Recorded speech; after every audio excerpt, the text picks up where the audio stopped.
সোহেল, কেমন আছিস? আজ তো দেখি সকাল সকাল বটগাছের নিচে দাঁড়িয়ে আছিস। আরে রাহিম, কিছু ভাবছিলাম, তাই এখানে দাঁড়ায় আছি। তোর সাথে কথা বলার দরকার ছিল। কি ব্যাপার, এত চিন্তিত দেখাচ্ছে কেন? গ্রামের স্কুলের কথা শুনছিস নাকি? নতুন স্যার আসার কথা ছিল, কিন্তু এখন শুনছি স্কুলটা নাকি বন্ধ হয়ে যেতে পারে। কি, স্কুল বন্ধ হয়ে যাবে?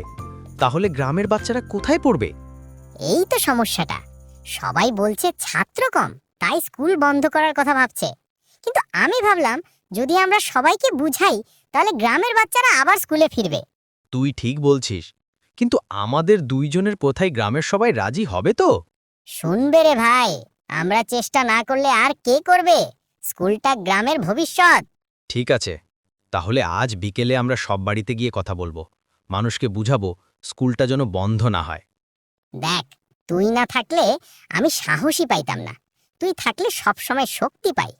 আরে বন্ধু তো সেই, যে বন্ধুদের পাশে দাঁড়ায়। চল, আমরা দুজন মিলে স্কুলটাকে বাঁচাই। হ্যাঁ, আজই যদি কিছু না করি, আগামী দিনের বাচ্চাদের কষ্ট হবে। তাহলে চল, এখনই বেরোই। গ্রামের জন্য কিছু করতে পারলে ভালো লাগবে। চল রে ভাই, আজই দিনটা বদলে দিই।